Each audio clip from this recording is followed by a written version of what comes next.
My guest this week is an author, activist, and former leader of the English Defense League. He's also no stranger to controversy. Tommy Robinson, welcome to the show. Thank you for having me on. All right, man. So I want to start with this, which is what I led the show off with, which is that I struggled with the decision to even have you on the show because I see what people say about you. And half of it is this guy is going to save the Western world. And then half of it is he's a bigot, he's a racist, and plenty of other stuff in line with that. So first off, do you get that often? Do you get that people are sometimes afraid to talk to you? Yes, and there's a reason for that. You will be targeted, as has anyone else that speaks to me. Oh, great. By a campaign. You will. And trust me, you will. I've just been asked. Last night it was released that I'm going to be addressing the Hindu leadership of the UK. I've been invited to an event to discuss multiculturalism. They've been targeted. They're getting attacked now. I expect that when I turn up, if they're not forced or pressurised into cancelling, which is what's happened with university after university after university, with schools, anyone that asks me to speak, even TV shows in the UK, there's a conservative effort to silence what I'm saying and to attack anyone that gives me a platform to say it. Yeah, well, as I mentioned at the top, that was really what my deciding factor was to talk to you, because I'm so sick of everyone being labeled bigot and racist and all that, that if I'm afraid to talk to you, then that is almost a bigger problem than bigotry and racism. So that's why we have to do this, I think. Yeah, you're in a minority there, Dave, so thank you. You are. All right. Well, most people put their reputations or their careers or things like that before free speech in the UK. Yeah. Well, somehow I still have this belief that if I talk about free speech, that it'll actually be good for my career. We shall see. But why don't we start with this? Let's just start with the most obvious piece of meat. Are you bigoted against Muslims? Go. No, I'm not. I try to separate Muslims whenever I speak. I try to separate Muslims from Islam. I have an opinion on Islam in the same way Islam has an opinion on me. Islam is bigoted towards non-Muslims. Not every Muslim, of course. Every Muslim is not bigoted. If you've read my book, that I'm some of the best people I've met in my life growing up are Muslims. I don't have a problem with Muslims, but I do have a problem with the way Islam is influencing my country. I have a problem with the hatred that is incited from it, and I'm fearful of what the future holds. Right. So just to be clear, and this is what I've spent a lot of the time on the show talking about, you're making a distinction between Islam, meaning the doctrine, the set of ideas that are in books, between that and between the people that may or may not be using these ideas. And as you said, you've met plenty of Muslim people that you like a lot, and you're making that distinction. I make that distinction in a similar way to the fact that, look, if I was a critic of Scientology, I would not be getting called a racist. I would not be getting called any of the things that I am. Just because it happens that a majority of Muslims are not white, I'm beaten down and attacked with this racist stick, which is ridiculous because Islam is an idea. Yeah. It's an idea that should be criticised, and it's my God-given right to criticise it. Yeah, and I don't incite hate against individual Muslims. I've never, ever... I led the English Defence League for over 6 years. I've never been done for any racism, any extremism, any insightful speeches. In fact, if people, at the height of leading the English Defence League, when our soldier Lee Rigby was beheaded in the streets of London, at our very next demonstration, I started my speech off by saying that there are 600 Muslims who serve in the British Armed Forces. That if you attack a Muslim woman or you spit at a Muslim woman, you're an absolute coward.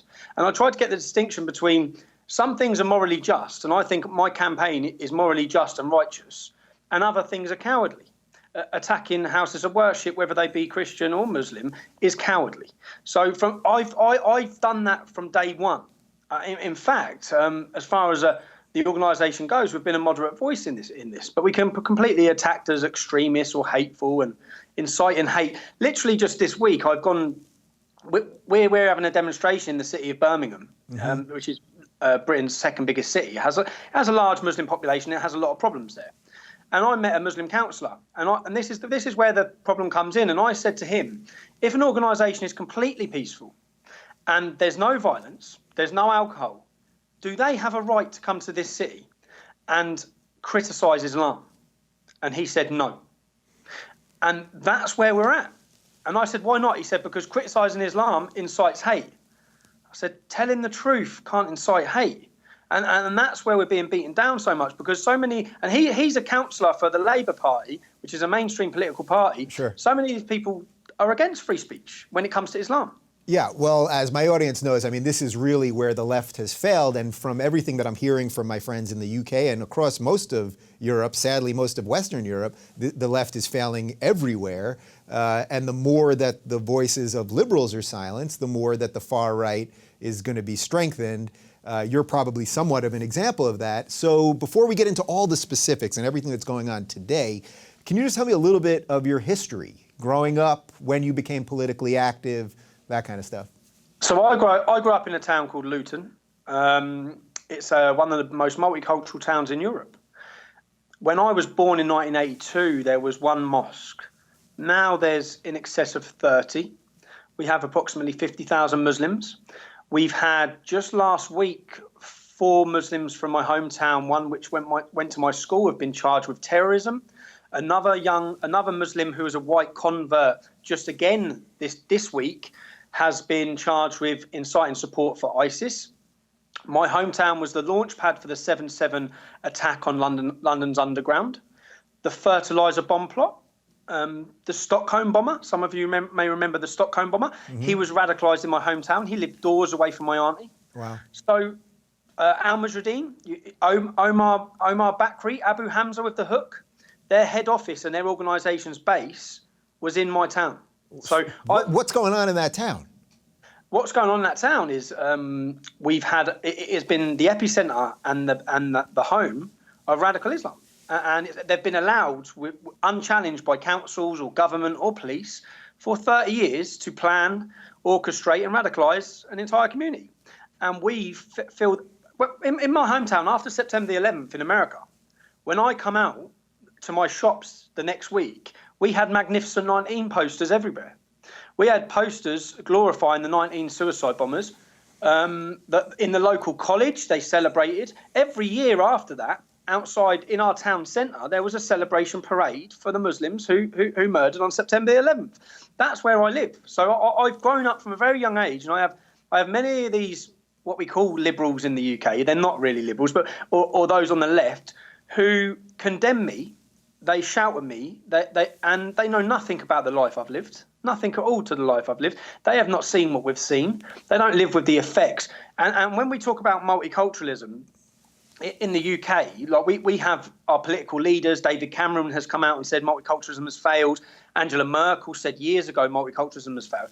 What they're actually saying is Islam's failed. Because in my hometown and my group of friends, the majority of them come from immigrant background, whether it be St. Lucian, mm-hmm. Italian, Bulgarian, Jamaican, Indian, and everyone gets on fine.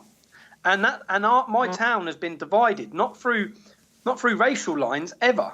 We don't have the racial problem that I don't know if I believe you may have in the US, but we don't have a racial problem like that. Mm-hmm. We have a religious tensions and a religious line drawn through the communities. Right. So when you saw all this growing up, you're not that old, right? You're in your mid-30s. When did your sort of awakening appear? When did you say, okay, this is something that I have to talk about and attach myself to? So my awakening was the Beslan School Massacre, 2004, I believe. What it was that I'd watched this group, Al-Mujahideen, I'd watched them grow. And when I say watch them, one of the man who was convicted this week, who was an ex-member of their organisation, a white ginger convert called Ibrahim Handerson. His name's Roger, really. But I'd watched him convert. I'd watched him become radical. I'd seen some of my own friends who had converted in prison and changed. Yeah. So I'd seen it all. I'd seen this group. And then I watched an interview after the Beslan massacre where this group was saying in my hometown that if it happened to an English school, it would be justified. And I also knew that group were openly converting and recruiting in my town centre, where my family go, where we all go. They were openly recruiting on the streets every single Saturday to send people to fight for the Taliban against our armed forces. That was it for me. That was 2004.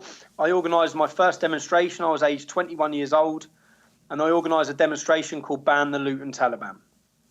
So it's hard to believe that. So they're actually recruiting in a town in England for the Taliban. We know that a lot of ISIS fighters are coming from England. They're coming from all of Western Europe, basically going through Turkey right into Syria. What does law enforcement do about that? It sounds like not much, right? They do nothing. They do nothing. So what I did, when I organised this demonstration, I actually made leaflets over 10 years ago now.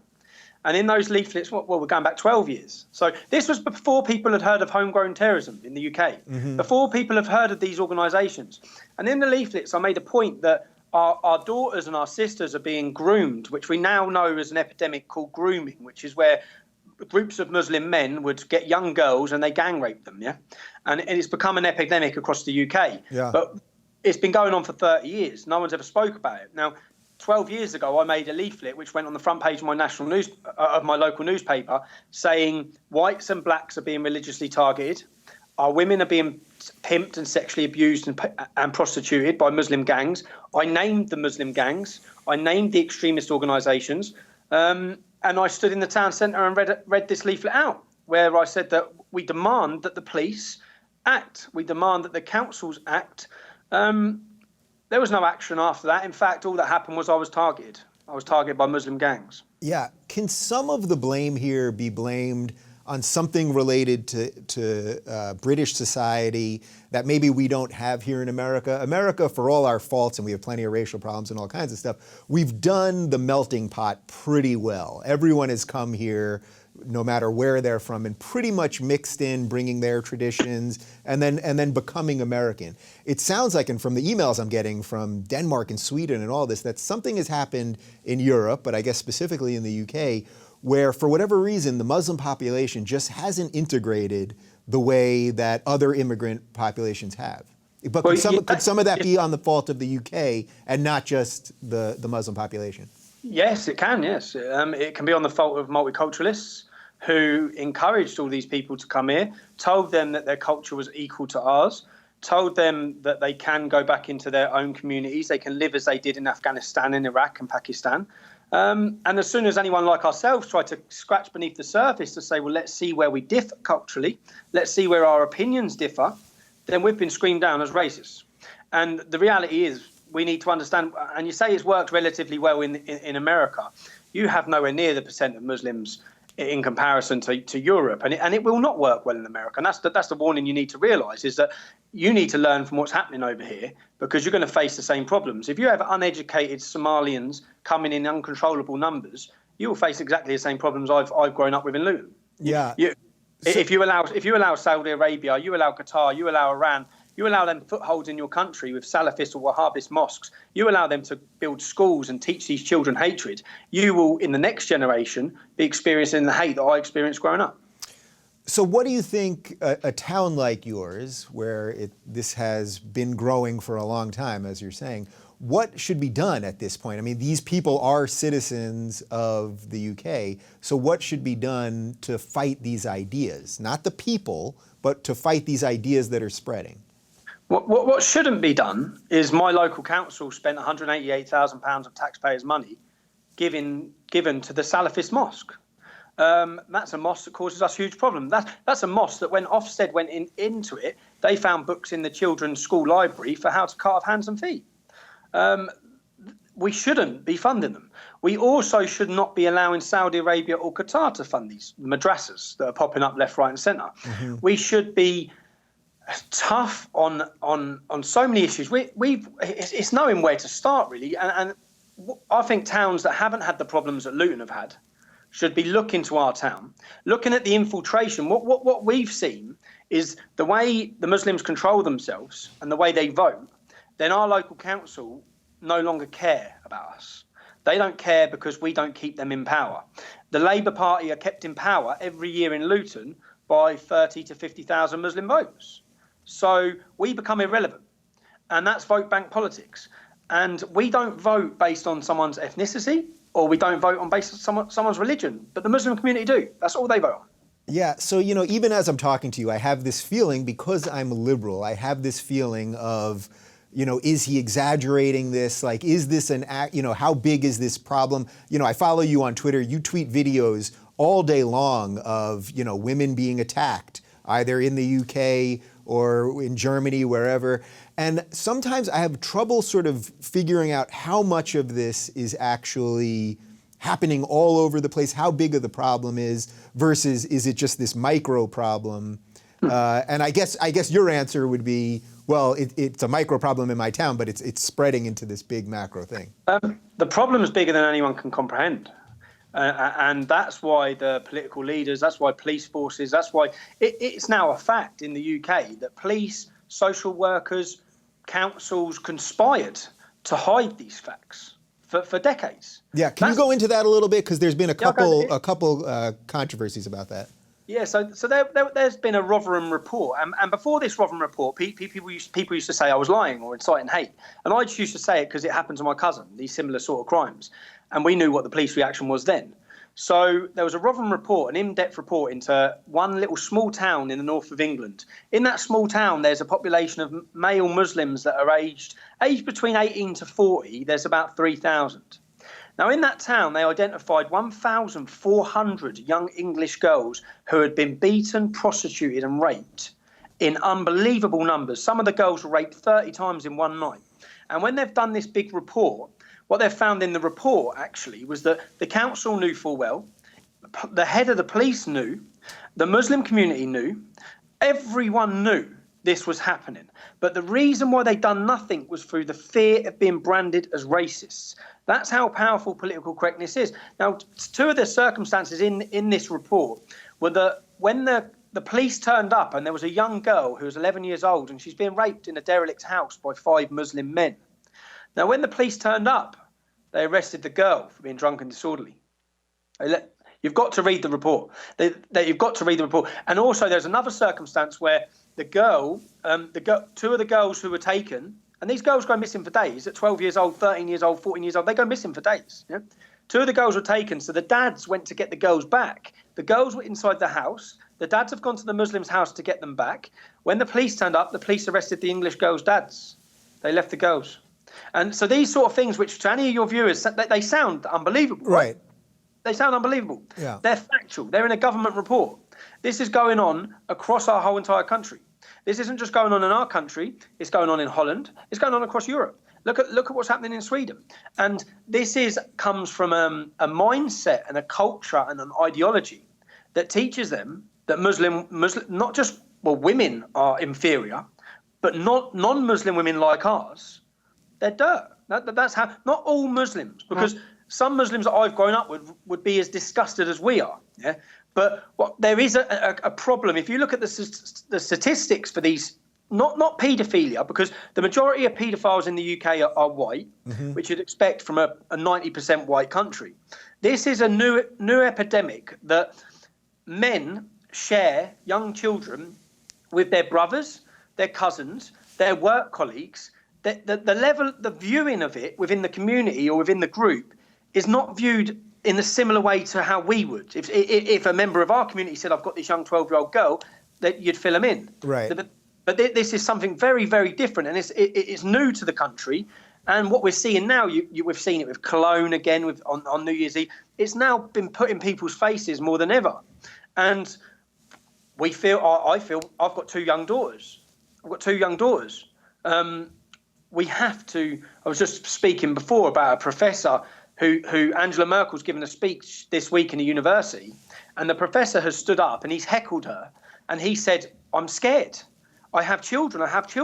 What future are you bringing to our children? This is an experiment you know nothing about." Yeah. And that's the reality of it. And it's not an experiment we know nothing about. We know what's going to happen. We know what's going to happen from case studies. Luton Town is a blueprint for the rest of the UK. It's a blueprint for the rest of Europe. It's a blueprint for America. What's happening here is happening everywhere. Yeah, I mean, it's incredibly chilling listening to you. And again, that's why I wanted to talk to you and try to get a sense of the size of this whole thing. I saw a video this week. Did you see this? A 16-year-old girl posted a video from Germany talking about how she went to her local supermarket and she saw these guys staring at her, and they were migrants, and she really was afraid for her life. She posted a 20-minute video on Facebook, which she clearly delineated. She said, "I have nothing against Muslim people." She said, "I have friends that are Muslim," all of that stuff. She said, these people, these specific people that are coming now, there's something different. And from what I understand, the video was taken down and she was at least temporarily suspended from Facebook. So that really shows you how perverse the political correctness has got, if now Facebook is in on it too. Oh, Facebook's completely on it. Yeah, everyone keeps getting suspended for posting videos or pictures of the reality and the truth. That young girl, that angers me so much, more than I can even express. When I watched that, and I could well up in my eyes sitting thinking, she's not free to walk to her shops in Germany in 2016. Why is she not free? Because hordes of Muslim men are coming in from a completely different culture, a completely different view on women, a completely different... we have to understand their mindset. And what gets me is that, look, I'm all for helping refugees. These are not refugees. 60% this week, the EU commissioner has come out and said that they're economic migrants, 60%. Angela Merkel has opened those borders to 1.5 million last year. There is going to be a flood in the next coming years of tens of millions of Muslims come into Europe, come into our continent, where that girl and her feeling is just going to be natural to everybody. Everybody's going to be feeling that, and we shouldn't feel fearful in our own homes and towns, and we do. Right. And we do. And all I ever hear about is Islamophobia. All we ever hear about is that Muslim women are scared. I'm not being funny, but no one's raped Muslim women. No one is gang raping Muslim women. No young Muslim girls were attacked on New Year's Eve. No Muslim has had their head cut off in the street. No, this is not happening to Muslims. And that's where, when we look at the targeting, I had a meeting this week with a leading of a Sikh organisation. You should talk to him. He can give you real in-depth of what's going on from a Sikh perspective. Okay. He deals with hundreds and hundreds of young children who have been taken from their families by Muslim gangs. And in the most recent one, when I went with a radio presenter, and the radio presenter said, well, it's got nothing to do with religion.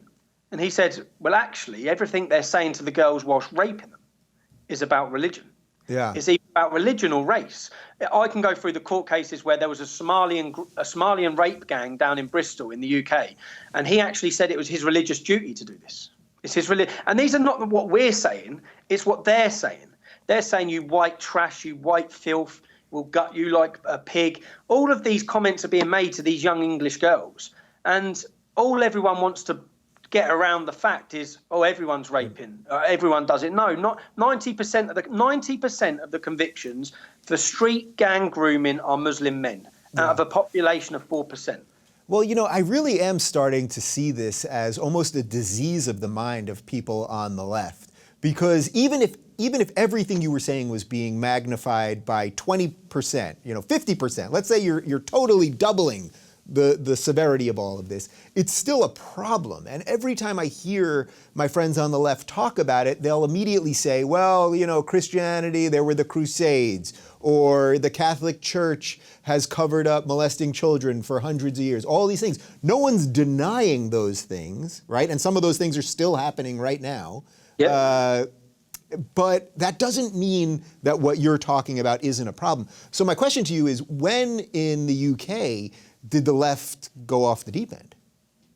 You see, what I keep trying to say, and I've tried to say for 6 years now, this is not a left-wing or right-wing issue, because people automatically pigeonhole myself as right-wing, or no, actually, that's a lie. I'm pigeonholed as far right. Right. Automatically. Whereas the majority of people who have supported my organisation over the years, many of them would have been left-wing Labour voters. So, to be clear, the reason they'd be left-wing is because they're for women's rights, right? And they're probably for gay rights, and they're generally for minorities, so they should fit on the left. Yeah, but because they're being pushed to the right. Yeah. They're being pushed and forced to the right. Yeah. And that's because the left in the UK politically rely and have basically the Labour Party in the UK, their loyal vote bank used to be working class people like myself. Yeah. in England, we have a very classist system. I don't think you experience the same in America, but we have a very classist system. We have the bottom and the top, and you have what is fundamentally usually conservative people who are very wealthy, and working class people are usually quite poor, or not quite poor, but poor and proud anyway. But what we then see is that as working class people started doing better, they would then aspire to be conservatives because they'd get more money. Yeah? Right. So then it seems that the Labour Party just completely gave up on this section of the community, and they went straight for, which Tony Blair as a government have admitted, bringing in loyal voters, which were immigrants, which have now become Muslims. Mm-hmm. There's one speech where anyone can watch it. His name's Shahid Malik. And he was a Labour MP for Dewsbury. And in his speech, he clearly tells us that in 2001, we had one Muslim MP. In 2004, we had three Muslim MPs. In 2008, we had 8 Muslim MPs. And in between saying each thing, he says, inshallah, inshallah, inshallah. And he says, within 15 years in this country, the majority of MPs will be Muslim. And then all the crowd, which is 1,000 Muslims, all cheer and clap. And then he says, within 30 years, the Prime Minister of this nation will share our faith. Yeah. Now, I say, don't listen to what I'm saying. Yeah. Okay. There's plenty of Muslims telling, and when he says this as a representative of the Labour Party, this is the problem. When you mix religion with politics, which is now happening, it goes like this now. Actually, we have the Labour Party, which is the leading left-wing organisation. When they have their meetings in Muslim predominantly cities, they segregate the audiences. They segregate the audiences, men and women, in line with Sharia. Yeah. This is a party that's supposed to stand up for women, that's supposed to stand up for gay people's rights. And that's why I have utter contempt and disgust for what the Labour Party and the left have now become. But that doesn't mean all left-wing people, because Islam is something that should concern, and especially the literal interpretations of it, should concern everybody on the left. And every liberal should be screaming from the rooftops of what's happening.